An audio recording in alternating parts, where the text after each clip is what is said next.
Hello everyone, নতুন আরেকটি রেসিপিতে আপনাদের সবাইকে ওয়েলকাম জানাচ্ছি। আজকে আমি আপনাদের জন্য নিয়ে এসেছি ভাপা পিঠার রেসিপি। ভাপা পিঠা কিন্তু অনেকেই বাড়িতে বানাতে চান না, আবার অনেকেই পারেন। অনেকেই মনে করেন যে এটা অনেক কঠিন একটা রেসিপি, কিন্তু আজকে আপনাদের খুব সহজভাবে এই রেসিপিটি আমি করে দেখাবো। আশা করি আপনাদের ভালো লাগবে। প্রথমেই ভাপা পিঠার জন্য আমি নিয়ে নিয়েছি শুকনো চালের গুঁড়ি। এটা কিন্তু আতপ চালের গুঁড়ি নিয়েছি। এই শুকনো চালের গুঁড়ির মধ্যে আমি দিয়ে দেবো স্বাদ মতো লবণ। লবণটা একটু পরিমাণ মতো দিতে হবে। লবণ যেন খুব বেশিও না হয় আবার কমও না হয়, কারণ পরে আর আমরা লবণটা অ্যাড করতে পারবো না, এই জন্য লবণটা একটু বুঝে দিতে হবে। লবণ দিয়ে চালের গুঁড়িটাকে আমি খুব ভালোভাবে মিক্সড করে নিচ্ছি। আপনারা চাইলে একটু চেলেও নিতে পারেন, আর যদি চেলে নাও নেন সেই ক্ষেত্রে কিন্তু লবণটা দিয়ে চালের গুঁড়োটা খুব ভালোভাবে মিক্সড করে দেবেন, যাতে করে পিঠাটা বানালে পরে লবণটা সব জায়গায় মিশে সেইভাবে লবণটা আপনারা মিক্সড করে দেবেন। এখন এখানে আমি দিয়ে দেবো জল। এটা কিন্তু নর্মাল জল, কোনো ঠান্ডা বা গরম জল না। জলটা আমি অল্প অল্প করে দেব, আর এই চালের গুঁড়াটাকে খুব ভালো করে মিক্সড করব। দেখুন আমি হাতে নিয়ে অল্প করে জল দিচ্ছি আর গুঁড়াটাকে মিক্সড করে নিচ্ছি। একবারে কিন্তু সম্পূর্ণ জল ঢেলে দেবেন না, তাতে করে জল খুব বেশি হয়ে যাবে, তাহলে পিঠাগুলো ভালো হবে না।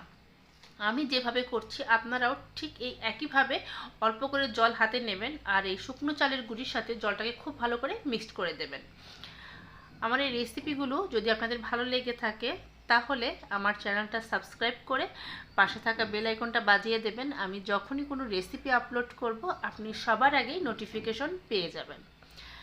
দেখুন আমি কিন্তু জল দিয়ে চালের গুঁড়োটাকে খুব ভালোভাবে মিক্সড করে নিচ্ছি, আর আমি কিন্তু এটা অনেকক্ষণ সময় নিয়ে করছি, অর্থাৎ তাড়াতাড়ি করতে যাবেন না। সেই ক্ষেত্রে জলটা যদি একবারে ঢেলে দেন চালের গুঁড়িটা একদমই আপনাদের পারফেক্টভাবে হবে না। এইভাবে অল্প করে জল নেবেন আর চালের গুঁড়িটাকে এরকম ঝুরঝুরে করে মেখে নেবেন। দেখুন আমি হাতে নিয়ে আপনাদের একটু দেখাচ্ছি, আশা করি আপনারা ভিডিওটা দেখেই বুঝতে পারছেন আমার চালের গুঁড়িটা ঠিক কীরকম হয়েছে। এরকম শুকনো শুকনোই হবে, খুব বেশি ভিজবেও না আবার একদমই ঝরঝরে থাকবে না। এইভাবে আপনারা চালের গুঁড়িটাকে করে নেবেন। এখন আমি চালের গুঁড়িগুলোকে চেলে নেব, এই জন্য এখানে একটা স্টিলের চালনি নিয়ে নিয়েছি আর একটা বল নিয়ে নিয়েছি। এই বলের উপর আমি চালনিটা দিয়ে এই শুকনো চালের গুঁড়িগুলোকে খুব ভালো করে আমি চেলে নেব। এই চালের গুঁড়িগুলো কিন্তু খুব ভালো করে চেলে নিতে হবে। আপনাদের কাছে যদি এরকম স্টিলের ঝাঁঝরি না থাকে আপনারা বাঁশের যে কোনো ঝাঁঝরি বা যেটা দিয়ে গুঁড়াটা এরকম করে চালা যায় সেরকম কোনো চালনিতে করেও আপনারা এই কাজটা করে নিতে পারেন। এভাবে হাত দিয়ে আমি এই চালের গুঁড়িটাকে খুব ভালো করে চেলে নেব। দেখুন কি সুন্দর নিচে চালের গুঁড়িগুলো পড়েছে।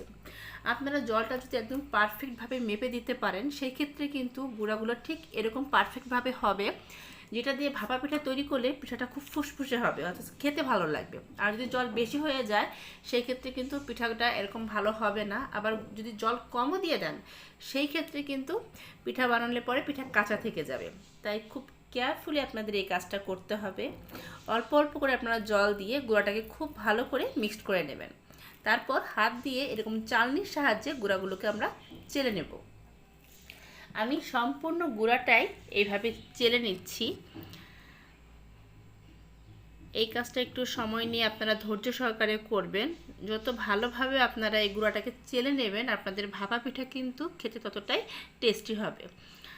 আমি যেভাবে আপনাদের দেখাচ্ছি আপনারা ঠিক অ্যাকুরেট এইভাবে গুঁড়াটাকে খুব ভালো করে চেলে নেবেন। সম্পূর্ণ গুঁড়াটাই আমি এইভাবে হাত দিয়ে এইভাবে চেলে নিয়েছি, তাতে করে কিন্তু খুব সুন্দর একটা মসৃণ গুঁড়া আমাদের হয়েছে। আর জলটা যেহেতু আমি প্রপার ওয়েতে দিতে পেরেছি তাই আমার ভাপা পিঠাগুলো আপনারা দেখলেই বুঝতে পারবেন কতটা সুন্দর হয়েছে। দেখুন কত সুন্দর গুঁড়া পড়ছে, আর যদি খুব বেশি জল দিয়ে দেন সেই ক্ষেত্রে কিন্তু গুঁড়াটা পড়বে না। এখানে বাটিতে আমি নিয়ে নিয়েছি গুড়। আমি এখানে পাটালি গুড় নিয়েছি। একটা পাটালি গুড় আমি খুব ভালো করে ভেঙে গুঁড়ো করে নিয়েছি। এই গুড়টা দিয়ে আমি পিঠাটা তৈরি করব। এবার যে গুঁড়াগুলো আমি চেলে রেখেছিলাম সেই গুঁড়া থেকে আমি পিঠা তৈরি করব। এই জন্য একটা বাটিতে প্রথমেই আমি এই চেলে রাখা গুঁড়াগুলো দিয়ে দিলাম। দেখুন আমি কিভাবে দিচ্ছি, এভাবে অল্প একটু গুঁড়া আমি দিয়ে দিলাম। এই গুঁড়াটা দিয়ে মাঝখানে আমি একটু জায়গা করে নেব। নিয়ে আমার যে পাটালি গুড়টা আমি ভেঙে রেখেছিলাম সেই গুড়ের থেকে একটু গুড় আমি এখানে দিয়ে দেব। যেহেতু ভাপা পিঠা একটু মিষ্টিটা বেশিই দেব, না হলে কিন্তু খেতে ভালো লাগবে না। তাই আমি একটু বেশি পরিমাণে পাটালি গুড় এখানে দিয়ে দিচ্ছি। আর কেউ যদি নারিকেল কোড়া পছন্দ করেন সে কিন্তু এই সময় কিছু নারকেল কুড়াও এই গুঁড়ার সাথে মিক্সড করে দিতে পারেন, সেটাও খেতে ভালো লাগে, কিন্তু পার্সোনালি আমি নারকেল পছন্দ করি না, এই জন্য আমি নারকেলটা স্কিপ করে দিয়েছি। এবার গুড়টা দিয়ে আমি এখানে চেলে রাখা যে গুঁড়োগুলো আছে সেগুলো দিয়ে দিলাম। অর্থাৎ বাটির মধ্যে আপনারা প্রথমে এই চালের গুঁড়োটা দিয়ে নেবেন, দিয়ে মাঝখানে নারকেল অথবা আপনার এই পাটালি গুড় দিয়ে তার উপর আবার চেলে রাখা চালের গুঁড়োটা দিয়ে দেবেন। দিয়ে আমি কিন্তু খুব ভালো করে বাটিটাকে একদম ভরে দিয়েছি এবং হাত দিয়ে খুব ভালো করে প্রেস করে দিচ্ছি, তাতে করে পিঠাটা খুব সুন্দরভাবে সেট হবে। আপনারা এভাবে হাত দিয়ে একটু ভালো করে প্রেস করে দেবেন, তাতে করে কিন্তু পিঠাগুলো খুব সুন্দর হবে। আর ভাপা পিঠা তৈরি করতে গেলে খুব বেশি একটা বড়ও করবেন না, আবার খুব বেশি ছোটও করবেন না, এবং এরকম মাঝারি সাইজের একটা বাটি নেবেন, তাতে করে পিঠাগুলো একদম পারফেক্টভাবে সিদ্ধ হবে। উপরে একটা নেটের আমি কাপড় নিয়ে নিয়েছি, এই কাপড়টা দিয়ে আমি পিঠাটাকে খুব সুন্দর করে ঢেকে দিয়েছি। এবার এটাকে আমি স্টিম করার জন্য বসিয়ে দিয়েছি। দেখুন, একটা হাঁড়িতে আমি গরম জল ফুটিয়ে চালনির উপর পিঠাটা আমি দিয়ে দিয়েছি এবং পিঠাগুলো আমি স্টিম করে নিয়েছি 10 থেকে 15 মিনিট। হয়ে গেছে আমার 15 মিনিট। এবার এই পিঠাগুলোকে আমি একটু চেক করে দেখব যে প্রপার ওয়েতে আমার সিদ্ধ হয়েছে কিনা। আমি একটু খুলে আপনাদের দেখাচ্ছি। দেখুন, পিঠাটা কিন্তু আমার খুব সুন্দরভাবে ভাপে সিদ্ধ হয়ে গেছে এবং একদমই সফট হয়ে গেছে। আপনারা যদি গুঁড়াটা পারফেক্টভাবে তৈরি করতে পারেন, আপনারা বাসায় খুব সহজে ভাপা পিঠা এরকমভাবে তৈরি করে নিতে পারবেন। আমি একটু নামিয়ে আপনাদেরকে দেখাচ্ছি, দেখুন কতটা সুন্দর হয়েছে। এবার আপনাদের সুবিধার্থে আমি আরেকটা করে দেখাচ্ছি। এইভাবে বাটিতে আমি যে চেলে রাখা চালের গুঁড়োগুলো আছে সেগুলো নিয়ে নিলাম, নিয়ে মাঝখানে একটু জায়গা করে আমি এখানে কিছু পাটালি গুড় দিয়ে দেব। এখানে আমি গুড়টা দিয়ে দিচ্ছি। গুড়টাকে কিন্তু প্রথমে খুব ভালো করে আমি গুঁড়ো করে নিয়েছি, না হলে কিন্তু গুড়টা অনেক সময় ভাপে দেখা যায় কি ঠিক মতো প্রপার ওয়েতে সিদ্ধ হয় না, এরকম শক্ত থেকে যায়। এই জন্য গুড়টাকে খুব ভালো করে আপনারা একটু গুঁড়ো করে নেবেন। আর আপনারা যেরকম মিষ্টি পছন্দ করেন সেই অনুপাতে মিষ্টিটা দেবেন, অর্থাৎ বেশি যদি পছন্দ করেন গুড়ের পরিমাণটা অবশ্যই বেশি দেবেন, আর কম পছন্দ করলে গুড়টা একটু কমিয়ে দেবেন। কিন্তু ভাপা পিঠায় আমার কাছে একটু গুড়টা বেশি ভালো লাগে, এই জন্য আমি একটু বেশি পরিমাণে দিয়েছি। দিয়ে আবার আমি গুঁড়ো দিয়ে দিচ্ছি। পিঠাগুলো কিন্তু বানানো খুবই সহজ। আপনারা স্টেপ বাই স্টেপ যদি রেসিপিটা ফলো করেন, বাসায় খুব সহজে ভাপা পিঠা তৈরি করতে পারবেন। আর আমি আপনাদেরকে যেভাবে স্টেপগুলো বলে দিলাম, আশা করি আপনারা বাসায় খুব সহজে ভাপা পিঠা তৈরি করতে পারবেন। এভাবে হাত দিয়ে একটু প্রেস করবেন, তাতে করে পিঠাটা খুব সুন্দরভাবে সেট হয়ে যাবে। দেখুন, আমার পিঠাটা কত সুন্দরভাবে সেট হয়ে গেছে।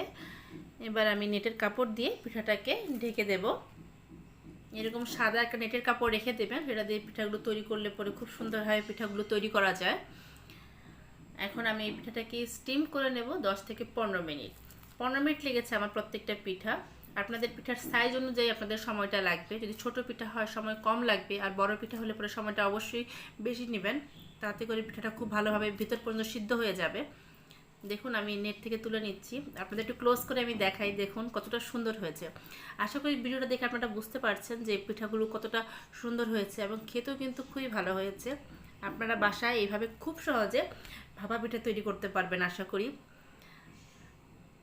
আমি একটা প্লেটে কয়েকটা পিঠা সাজিয়ে নিয়েছি এবং আপনাদের দেখাচ্ছি। দেখুন, এবং প্রত্যেকটা পিঠাই আমার খুব প্রপারভাবে সিদ্ধ হয়েছে এবং খেতেও খুব ভালো হয়েছে। আশা করি রেসিপিটা আপনাদের ভালো লেগেছে।